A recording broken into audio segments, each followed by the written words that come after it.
بکشونه، جان من به لب برسونه، جای دیگه آتیش بسوزونه.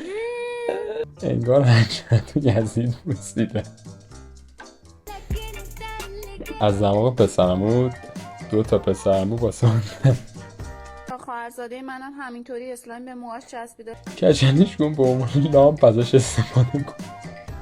سلام، چطورین؟ خوبین؟ من امیرعلی ام. یه برنامه دیگه واسهتون آوردم. خیلی باحاله. این سری می‌خوایم بریم کامنت خیلی سمی مردم رو ببینیم زیر پستایی که هموطنامون گذاشتن و اون پستا هم دسته و غذا خیلی خیلی سمن. قبل اینکه بریم سراغ ویدیو، لایک و کامنت و سابسکرایب بهتون نره. بزن بریم تو ویدیو. لیتس گو. این ویدیو سم اوله. خواهش میکنم ویدیو رو ببینید.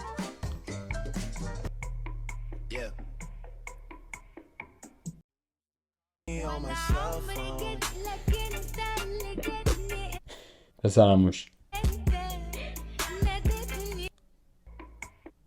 خب به نظرم بنز کافی گویای همه چیز بود. بریم حالا کامنت سمی‌تر مردم رو ببینیم. خب بچه ها، کامنت اول نوشته که تامی شلبی تحت پوشش کمیته امداد. بعدیش نوشته عکس قبل عمل میخواد ازش بگیریم. بعد این حتما باید عمل بکنه به نظر منم. بعدیش نوشته مدل منطقه محروم بودن افتخار نیست. کارگاه گجت مناطق ربات کردیم. از دماغ پسرمو 2 تا پسرمو با ساندن. همونطور که تو مدل پیدا نمی کردی پسرموت هم کسی قبول نمی کرده عکاسش بشه. خب این بعد سم بود. بریم بعدیش هم ببینیم. بعدیش بمبه. ولی لیلا فروهره، فقط اینجا رو داشته باش. Amazing, you know. I'm so happy. Thank you to work hard and finally finish this project and congratulations again. همون موقع لیلا فروهر. Amazing, you know. خب بریم کامنت مردم. اگه به جای محیط تو مساحت قرار میگرفت همیشه میگفتن چه خوبه بعد این همه سال فارسی رو بی لهجه صحبت میکنه، الان داشتشو فهمیدم. نه اینکه انگار تلاش نکرده یاد بگیره، انگار تمام تلاشش هم کرده که محیط روش تاثیر نذاره. عجیبه. اگه فارسی میگفت طرف بیشتر میفهمید. واقعا عجیبه. چیر. خب شرف لیلا فروهر هم بردم. خدا رو شکر فهمیدیم که لیلا فروهر انحالیش نیست از زبان انگلیسی. بریم بعدیشو ببینیم. با این یکی پاره پورتون میکنه قشنگ. استاد میخواد بخونه و نگاه کنیم میخونه و چه قشنگ میخونه.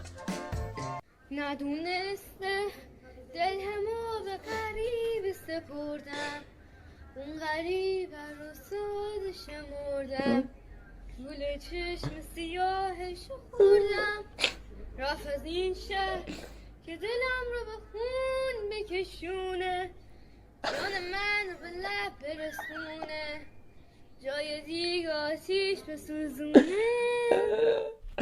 خب بریم کامنتاشو بخونیم.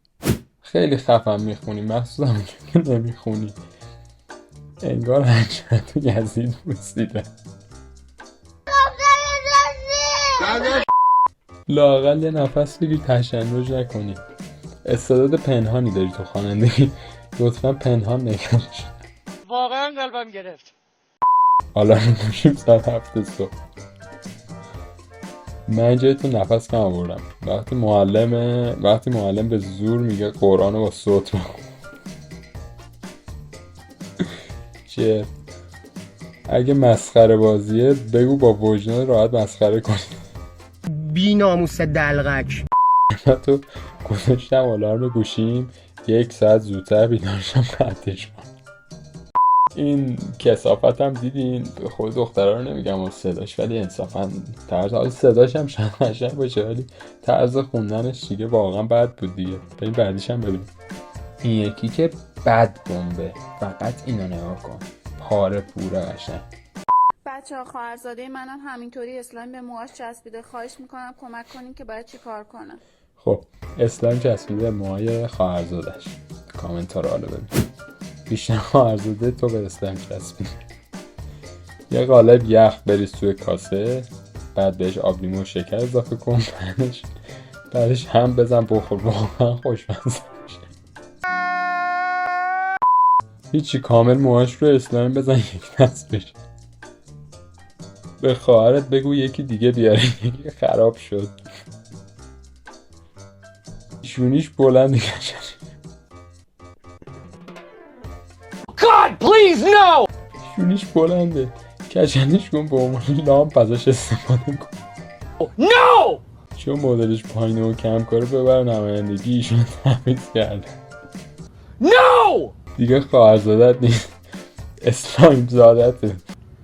ببخشید من واقعا اینطوری میخونم، واقعا کامنتاتون سمی و کثافت قشنگ.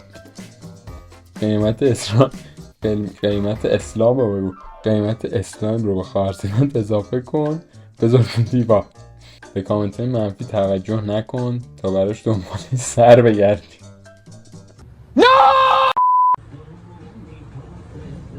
رو کپشن نوشته بود با احترام 498 تومن. خب بمرش اینقدر چند باره کثافت. داداش بخواد بی احترام کنی مهمون چند؟ داداش یکم از این کوتاه‌ترشو نداری؟ یکم بلنده. سفارش ندید دوستان، من سفارش شدم با سامونم. چه من پوشش میده شلواره جوریه کثافت، روش کمربند ببندی انگار شلواره رو نپوشیدی اصلا. دروغ میگه، من سفارش شدم احترام باشن. ببخشید از همین مدل ضابطه‌اش هم نداری.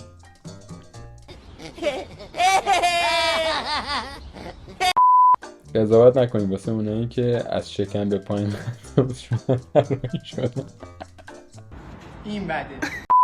من گرفتم استفاده کردم، عالیه، مردم هم هی نگاه میکنن.